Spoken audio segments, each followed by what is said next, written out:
Wa annahu sayuhmal anhu hadil a'ba wa yamudduhu bil quwwah allati tahmilu qadiran ala tagallub ala asbabil faqri. Justru dengan menikah itu sebetulnya tidak akan muncul beban, justru yang ada malah yang mudduhu kuat, menambah kekuatan dalam hidup ini. Makanya kalau orang terjadi pernikahan dan itu ternyata tidak sesuai dengan apa yang terjadi, berantem mulu, ya, pokoknya piring terbang melulu, gitu kan ya. Itu berarti ada kesalahan dalam dirinya. Karena pernikahan sebetulnya justru akan melahirkan, kalau kita biasa disebut apa? Sakinah.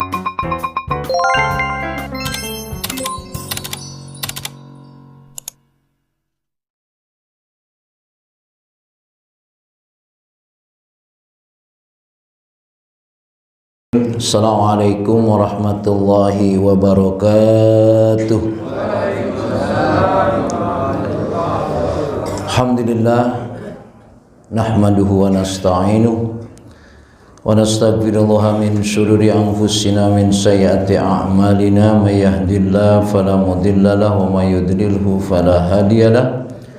Asyhadu an la ilaha illallah wahdahu la syarikalah wa asyhadu anna Muhammadan abduhu wa rasuluh la nabiyya ba'da amma ba'du. Alhamdulillah, kita bersyukur kepada Allah Subhanahu wa taala di hari yang terbaik, di tempat yang mulia. Mudah-mudahan keberadaan kita di tempat yang mulia ini Allah muliakan kita, Allah jadikan kita serta keturunan kita orang-orang yang mencintai ilmu. Salawat serta salam kita sampaikan kepada Nabi kita Muhammad sallallahu alaihi wasallam, Nabi yang menjadi uswah kita dalam menjalani hidup dan kehidupan ini. Jamaah yang dimuliakan Allah Subhanahu wa taala, ini hari ini edisi spesial. Karena sebetulnya kita masih bicara tentang bab sholat, tapi sudah tidak sabar ya meloncat langsung ke bab nikah. Pertanyaannya, Rasulullah itu pertama kali menikah dengan janda atau perawan? Janda. Berarti kalau nikah dengan perawan bid'ah. Karena Rasulullah nikahnya dengan janda. Kan biasanya begitu ya. Pokoknya kalau Rasulullah tidak melakukan berarti bid'ah. Ini antum semua bid'ah ini yang nikah dengan perawan. Karena Rasulullah nikahnya dengan janda. Ya. Tapi ada tapinya. Ya. Di dalam pembahasan usulul fiqh ada kaidah, idza ta'aradal qaul wal amal kuddima al qaul. Jika bertentangan perkataan dan perbuatan, nah ini kan Rasulullah perbuatannya nikah dengan janda, perbuatannya. Mestinya kita mengikuti perbuatan kan kalau bahasa yang umumnya. Rasulullah mengamalkan nikah dengan janda, tapi Rasulullah memerintahkan kepada umatnya menikah dengan perawan. Nah ini namanya kontradiksi, ta'arud. Jika terjadi ta'arud bainal qaul wal fi'al, kuddima al qaul. Nah, jadi kalau terjadi Bapak Ibu membaca, memahami kasus yang terjadi, kalau Rasulullah melakukannya begini tapi memerintahkannya begini, maka yang diambilnya kaulnya, perkataannya. Jadi tidak bid'ah anda. Tapi bagi orang yang memahami kan begitu ya. Pokoknya kalau Rasulullah nggak melakukan itu bid'ah. Nah dalam kasus ini berarti kita memahami kalau Rasulullah melakukan, kita pun tidak melakukan, tidak mesti bid'ah. Apalagi tadi kalau terjadi ta'arud bainal qaul wal fi'al. Nah, kenapa Rasulullah memerintahkan kita menikah dengan perawan? Nah, kuis sudah mulai. Siapa yang bisa jawab? Ya. Kenapa Rasulullah beliau menikah dengan janda, tapi memerintahkan kepada kita umatnya dengan perawan? Kuis sudah dimulai. Ibu bisa jawab? Silakan. Untuk sama janda lebih pengalaman lagi dia. Kalau keturunan janda lebih pengalaman lagi dia. Iya, janda lebih banyak lagi keturunannya, lebih kencang dia. Iya, yang lain. Dalam riwayat hadisnya, kenapa ya kita diperintahkan untuk menikah dengan perawan? Karena kata Rasulullah, hiya tulaibuka wa anta tulaibuha. Kalau perawan sama apa namanya? Perjaka ya. Perawan sama perjaka kan sama-sama belum pengalaman. Sama-sama belum pengalaman. Kata Rasulullah, kalau belum pengalaman tuh mulainya rada susah. Ya. Jadi anta tulaibuha wa hiya tulaibuka. Masing-masing main-mainnya kelamaan, muqaddimahnya kelamaan. Beda dengan kalau satu janda, satu duda. Wah, udah nggak ada lagi dah tuh dah. Nah, kira-kira begitu. Itu dari sisi riwayatnya begitu. Ya. Soal akhirnya nanti apakah tadi memperbanyak keturunan, itu kan soal proses saja, dan itu nanti Allah yang. Tapi intinya itu, anta tulaibuha wa hiya tulaibuka. Ya. Jadi bermain-mainnya begitulah lama. Nah, kalau dengan janda beda. Nah, jadi maksud saya di sini memahami satu kaidah bahwa tidak semua yang dikatakan atau yang dilakukan Rasulullah kita tidak mengikutinya, itu bukan berarti bid'ah. Apalagi ada dalil lain. Ya. Apalagi kalau sekarang hajinya Rasulullah berapa kali? Sekali. Umatnya, wah itu kayaknya lebih Islami dari Rasulullah gitu ya. Nah. Baik, pembahasan tentang nikah memang dianjurkan. At-targhib fi zawaj. Dianjurkan kita untuk menikah. Dalam pembahasan kaitannya dengan nikah, ada beberapa anjuran di mana nikah itu adalah sesuatu yang dicontohkan oleh Rasulullah. Di dalam pembahasan di sini, fataratan yudkar anu min sunanil anbiya wa hudal mursalin. Bahwa nikah itu adalah disebut juga dia adalah sebagai sunnah para nabi dan juga petunjuk bagi para rasul-rasulnya. Maka apa yang dilakukan oleh para nabi dan para rasul, annahum qaditul ladina yajib alaina an naqtadi bihdahum. Maka kita sebagai umatnya supaya mengikutinya. Walaupun nanti ada para ulama dia tidak menikah, punya dalil lain. Tapi kalau hukum asalnya kaitannya menikah ini adalah mengikuti apa yang dicontohkan oleh para nabi dan rasul. Jadi kenapa ente nikah gitu kan? Mengikuti apa yang dicontohkan oleh para nabi dan rasul. Bapak ibu punya anak, dia belum menikah. Lalu bapak ibu anaknya disuruh pergi haji. Mana yang lebih utama? Haji dulu apa nikah dulu? Mana dulu? Nikah dulu ternyata. Kalau nikah itu, kalau haji kan hukumnya wajib, jelas ya. Kalau nikah itu hukumnya bisa wajib, bisa haram, bisa sunnah, bisa makruh, bisa mubah, tergantung ilatnya.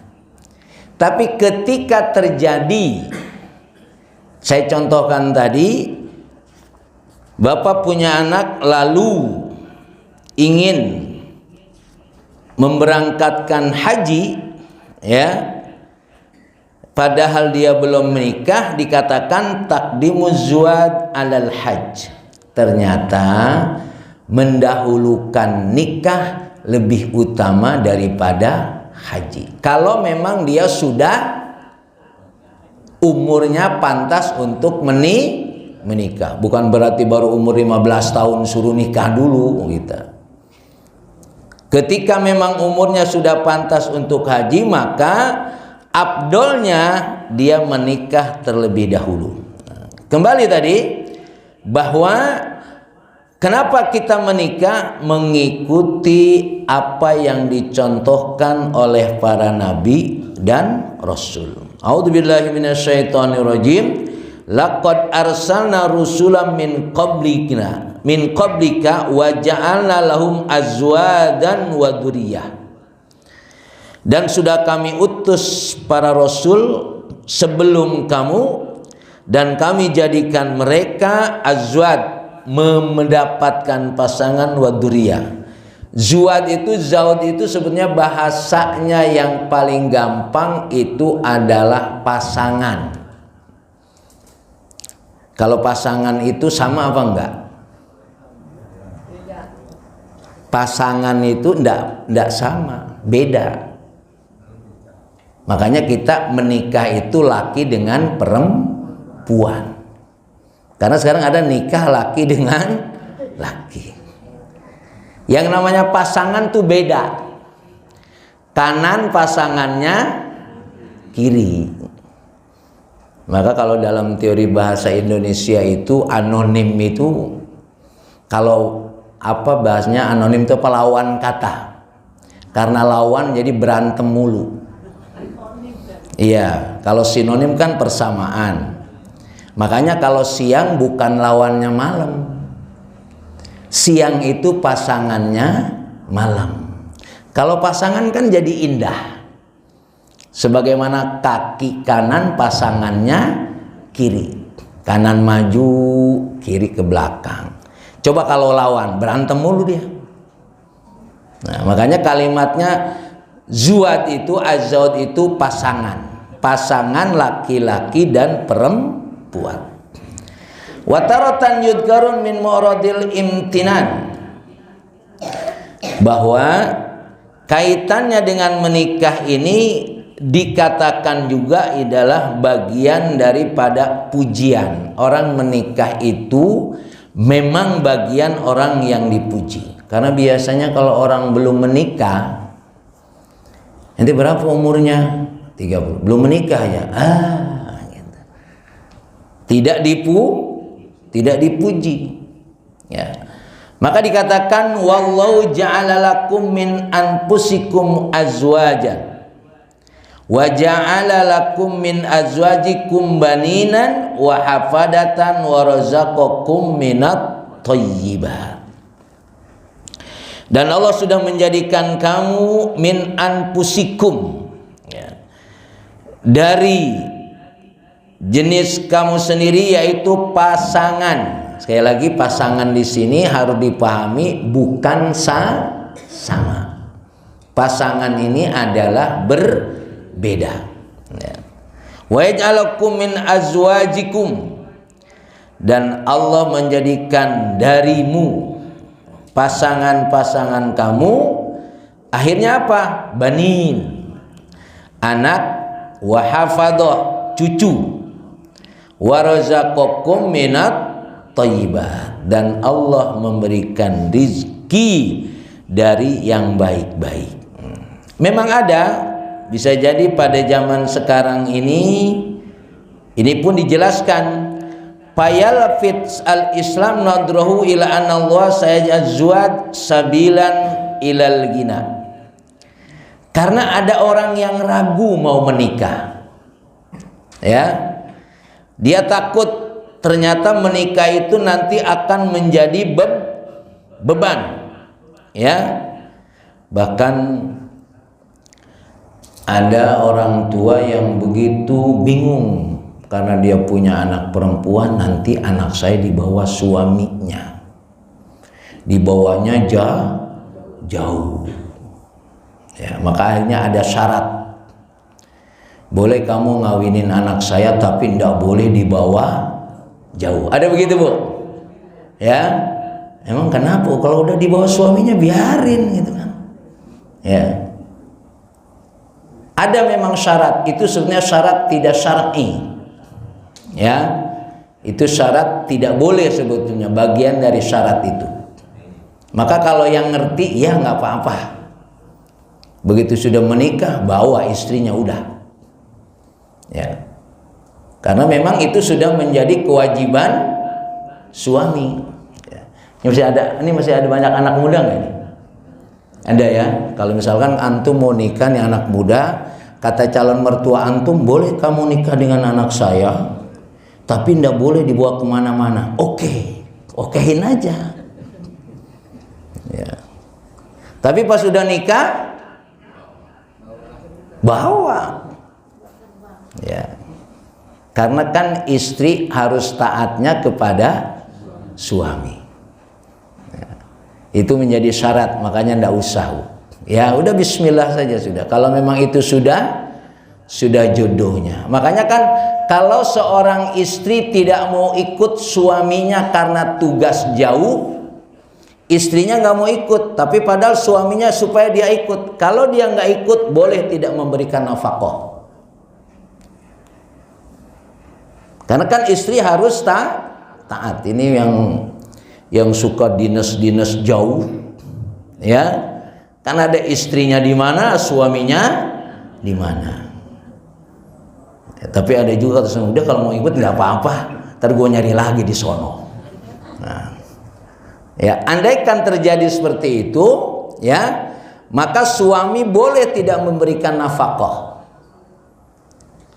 karena istrinya tidak mengikut suaminya.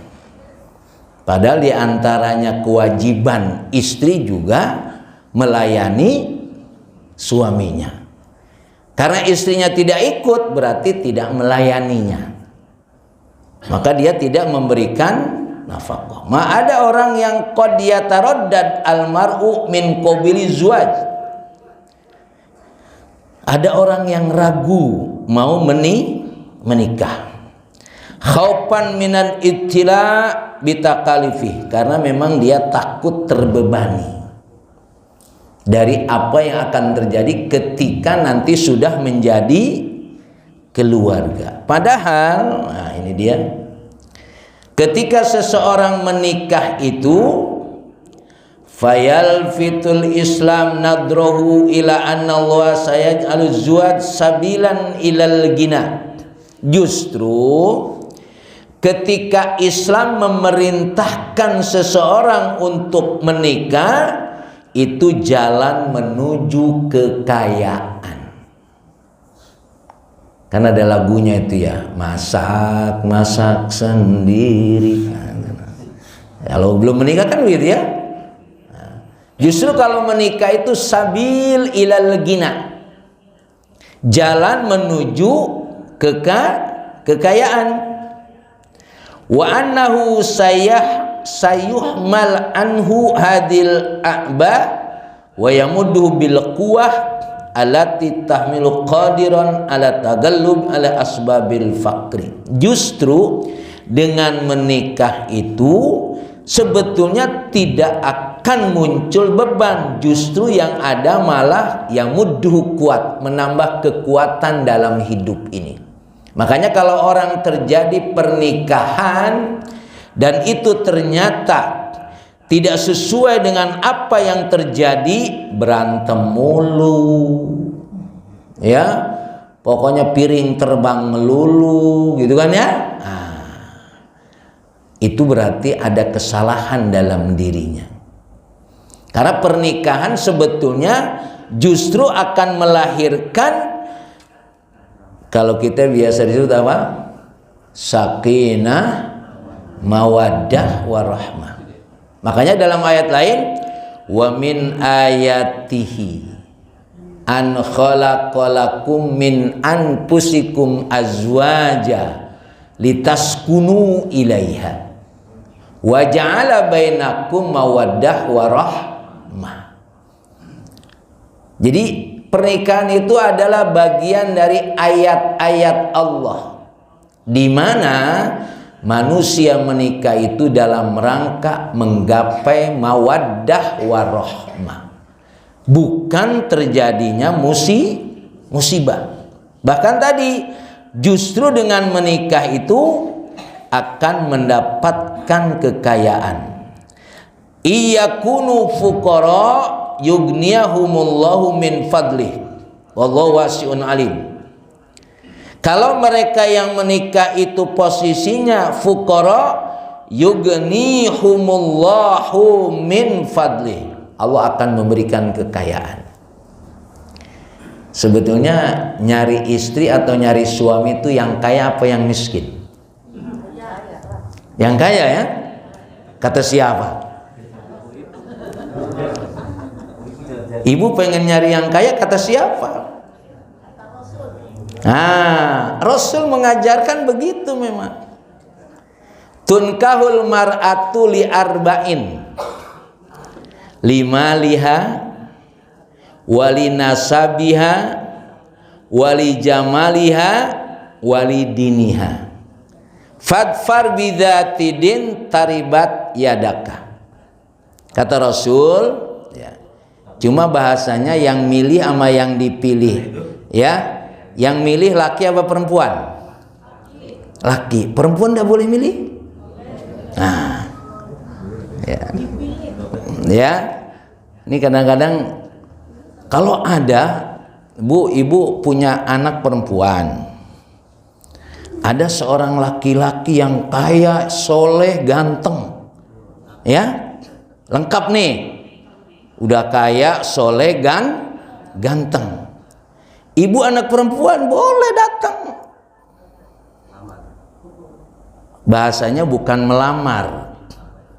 Kan Rasulullah begitu kan? Khadijah melamar Rasulullah.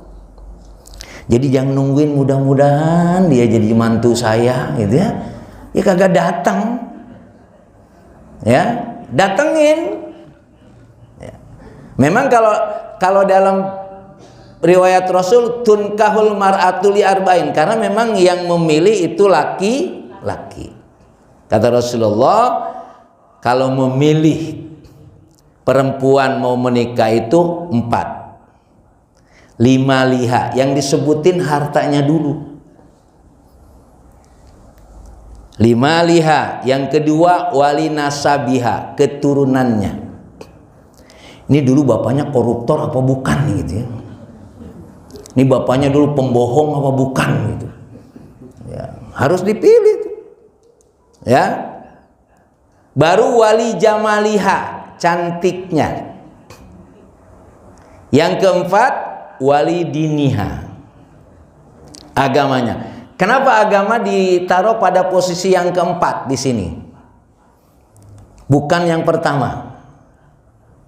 Keempat di sini pengertiannya adalah kalau dia tidak banyak hartanya, keturunannya juga enggak bagus-bagus banget, ya. Kemudian cantiknya juga enggak cantik-cantik banget, ambil kalau dia memang agamanya bagus, gitu maksudnya. Fadfar bidzatidin. Kalau 3 itu enggak ketemu, yang 1 harus ada. Taribat yadak, maka di sini akan memiliki kekuatan. Nanti akan muncul. Kalau agamanya bagus, ya, insya Allah yang kemarin katanya kurang cakep-cakep, karena agama melihat itu bagian dari kebaikan sehingga menjadi lebih cantik. Begitu berikutnya.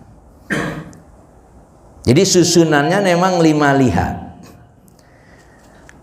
Kalau dulu saya jadi santri itu pernah dengar, ente nanti mau jadi kiai enggak? Kalau mau jadi kiai, cari calon mertua yang tanahnya banyak. Karena kalau ente mau jadi kiai nggak punya tanah, susah. Cari calon mertua yang tanahnya banyak. Alhamdulillah banyak juga yang ngamalin itu. Ya, dia menikah dengan santrinya sudah tentu. Diintip-intip, terus kalau datang ke pesantren mobilnya mewah. Terus ternyata tanahnya banyak. Jadi kan istri akhirnya alhamdulillah punya pesantren sekarang. Jadi memang udah miskin nikah dengan yang miskin lagi, ya susah naiknya. Makanya presiden yang susah tuh presiden, nikahnya sama siapa anaknya. Mestinya malah di atas presiden lagi ya. Ya, makanya akhirnya presiden menikahkan anaknya dengan gubernur bank kan gitu. Karena bahasanya sekufu. Nah, jadi 4 ya. Ini kalau yang tua-tua, ya gue nyesel ngapa baru tahu sekarang katanya. Nah, yang muda ya, 5 liha wali nasabiha wali jamaliha. Tapi yang 3 ini jangan sampai mengalahkan yang 1. Fadfar bidat tiddin. Justru yang harus dipegang adalah nilai keagamaannya. Karena kalau agamanya tidak benar, cantiknya hilang, hartanya juga nggak akan beres, keturunannya juga tidak akan terjadi. Nah, jadi ketika orang menikah itu adalah Allah akan memberikan kepadanya kekayaan. Yakunu fuqara yughnihumullah. Allah akan menjadikan dia kaya. Di dalam hadis dikatakan salah satu haqqan Allah ya'aunahum al-mujahid fi sabilillah wal muqattib alladhi yuridul ada wan nakih alladhi yuridul affaf. Ada 3 yang akan ditolong oleh Allah. Allah akan menolong 3 golongan ini. 1, orang yang berjuang di jalan Allah. Allah akan menolong. Ya. Orang-orang yang terus menjalani hidupnya berjuang di jalan Allah, Allah akan menolong. Termasuk adalah orang yang menikah. Dia menikah karena apa? Menjaga kehormatannya. Maka nanti hukum nikah menjadi wajib kalau dia sudah mampu tapi dia tidak bisa menahan hawa nafsunya, akan terjadi zina. Tapi ada orang yang tidak mampu, tapi kalau dia tidak menikah bisa terjadi zina, ya sudah nikah.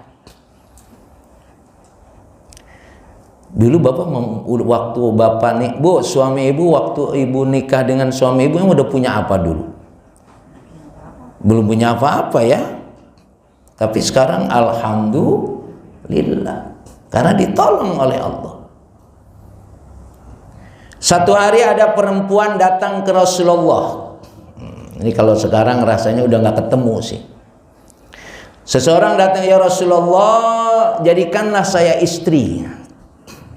Dulu gitu ada perempuan datang minta siat supaya dijadikan istri. Songong banget itu. Ya. Rasulullah diam saja, tidak peduli kepada si perempuan, berulang-ulang diam saja. Tapi ada anak muda, ya. Karena dia Rasulullah diam aja, kata anak muda, Rasulullah kalau engkau nggak mau, buat saya aja dah. Gitu. Ini asik banget tuh kehidupan masyarakat tuh. Kalau engkau nggak mau, buat saya aja. Kata Rasulullah, ente punya apa? Mau nikah dengan si perempuan itu?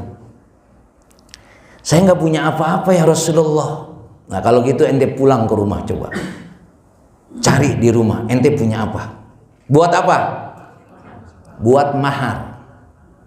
Ya, ente cari. Pulang ente ke rumah, kalau ente mau nikah dengan si perempuan itu. Begitu kembali, saya nggak punya apa-apa ya Rasulullah. Kata Rasulullah, ada enggak cincin walaupun dari besi? Cincin dari besi. Waktu itu mungkin nggak ada tukang elas kali ya. Kalau tukang elas, kalian lagi ke tukang elas, dia minta dibuatin. Ternyata nggak dapat juga, nggak ada ya Rasulullah. Terus kamu punya apa mau menikah dengan si perempuan itu? Saya punya hafalan beberapa surah. Nah, ini. Punya hafalan beberapa surah. Yang ini bisa dijadikan mahar. Ditawarin ke si perempuan itu, mau nggak kamu?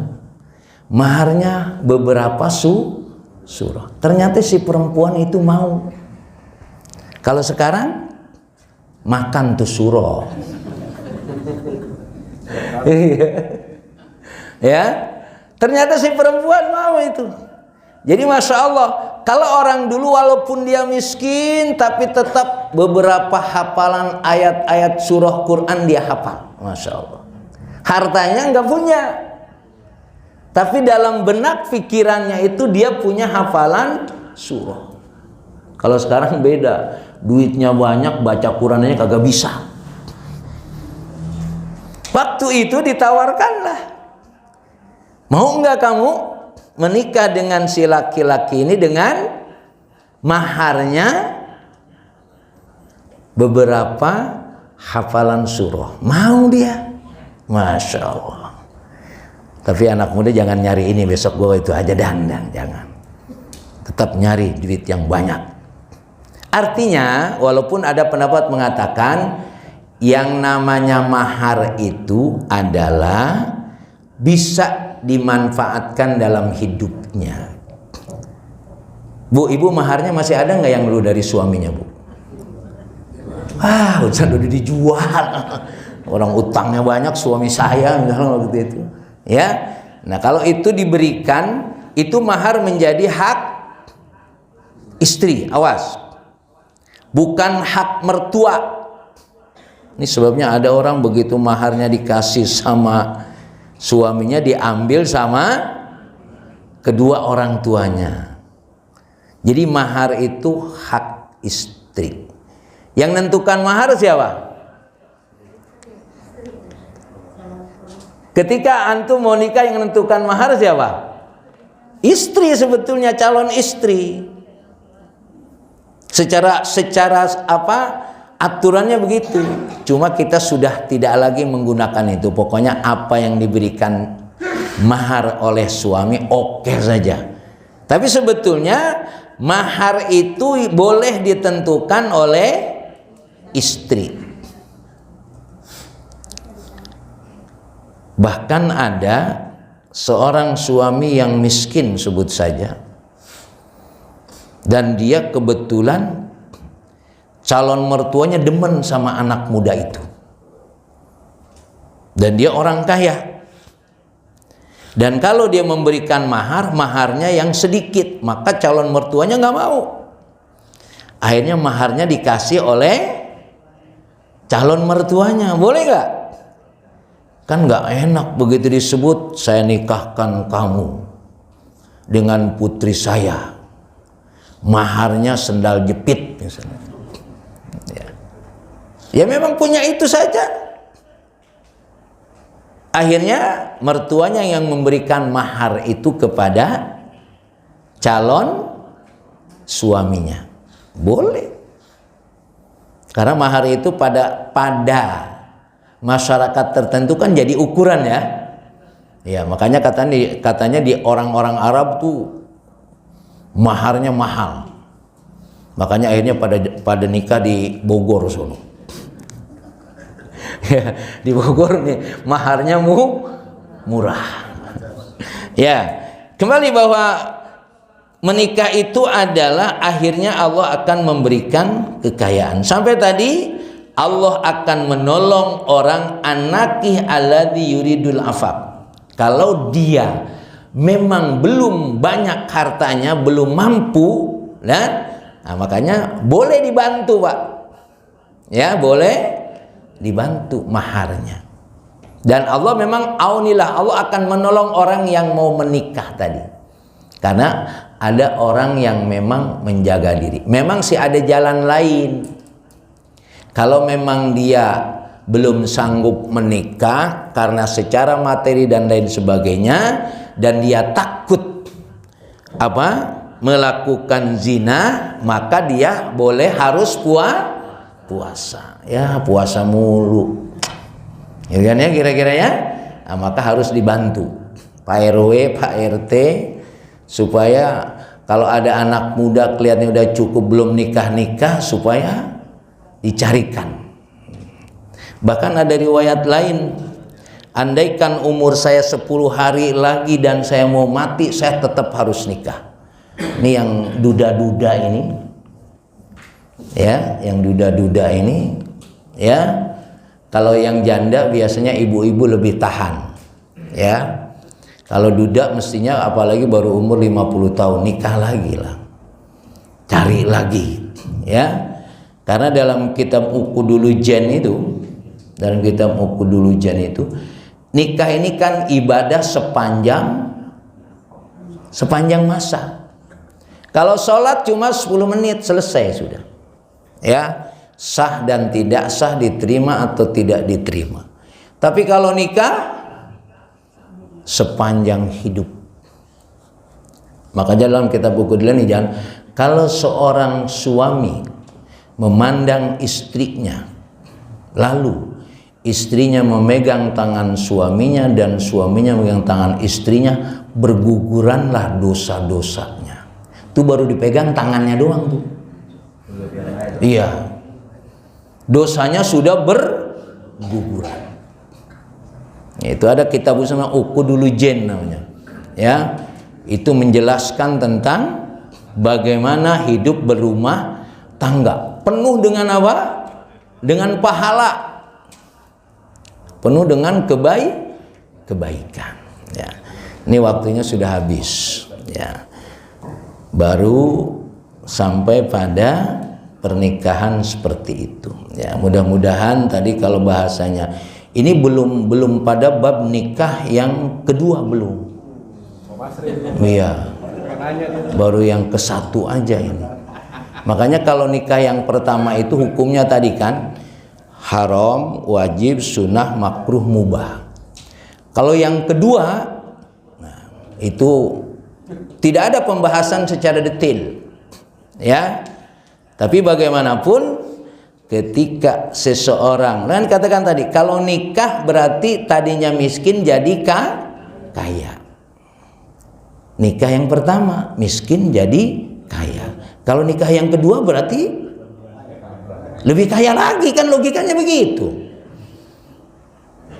Kata ibu-ibu, enggak begitu Ustaz, gitu kan. Nah, memang ini dalam bab nikah ini nanti ada bab yang sangat ngeri, yaitu bab poligami. Ada memang khusus. Ya, ini berarti kalau poligami ini nanti nunggu 7 tahun lagi kayaknya. Saya di Nabawi dulu sudah sampai sana, bab poligami. Alhamdulillah begitu masuk bab poligami, bapak-bapak demen banget sama saya. Tapi ibu-ibu nggak ada yang demen.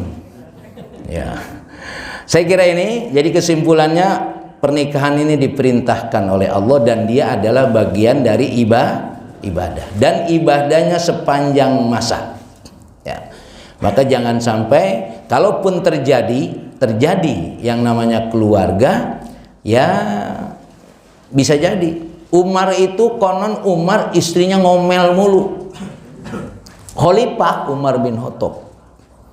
Ya, datanglah orang mau ke rumah Umar karena bininya merepet mulu. Dia datang ke rumah Umar. Depan rumahnya dia dengar Umar lagi diomelin sama bininya. Ya kagak jadi ya, Khalifah, nasib lu sama sama gua. Akhirnya dia pulang. Kata, akhi, kenapa? Ada apa ente? Ya Khalifah, saya melapor bini saya ngomel mulu. Ternyata Khalifah juga diomelin bini. Kata Umar, udah, ente sabar aja. Karena memang banyak pekerjaan suami dikerjakan oleh istri. Salah satu jawabannya itu, ya, kerjaan suami, kerjaan istri dikerjakan oleh istri. Udah. Tapi ada yang lebih hebat lagi. Kalau suami istri ibu ngomel mulu dan bapak sabar, berarti bapak wali itu. Itu lebih hebat lagi itu, ya. Jadi bapak nih suaminya ngomel mulu, ya, katakan berarti ente hebat, sabar, itu ente wali, ya. Yang terakhir, makanya satu hari begini, Bu, ibu mau nggak nanti di surga sama bapaknya? Kata ibunya mau. Bapak ditanya, Pak, mau nggak? Kalau bapak kan beda sama ibu. Kalau bapak biasanya ngomongnya nggak bisa depan umum. Dia diem aja. Habis itu dekat sama Ustaz. Emang Ustaz nanti kalau meninggal, kalau di surga mau sama istri? Mau dah. Ya Allah Ustaz, di dunia aja sudah kagak tahan. Ya, tapi sebetulnya itu tidak begitu. Maksud saya adalah, maka suasana kehidupan di dunia beda dengan di surga. Jangan berarti iya bini ente tuh ngomel mulu gitu ya di dunia. Nanti kalau di surga enggak. Insya Allah enggak. Nah, biar paham nih Bu, pahami sama karena ibu bapak-bapak juga begitu di dalam. Ustaz emang begitu Ustaz. Ya Allah Ustaz, enggak bisa ganti emang. Saya di dunia udah kagak tahan. Nanti istri bapak kalau di surga enggak begitu. Ya makanya kan istri bapak sekarang udah nenek-nenek, belum, udah nanti mah enggak nenek-nenek di sono. Gitu. Jadi beda suasana di surga. Wallahu a'lam bishawab. Assalamualaikum warahmatullahi wabarakatuh.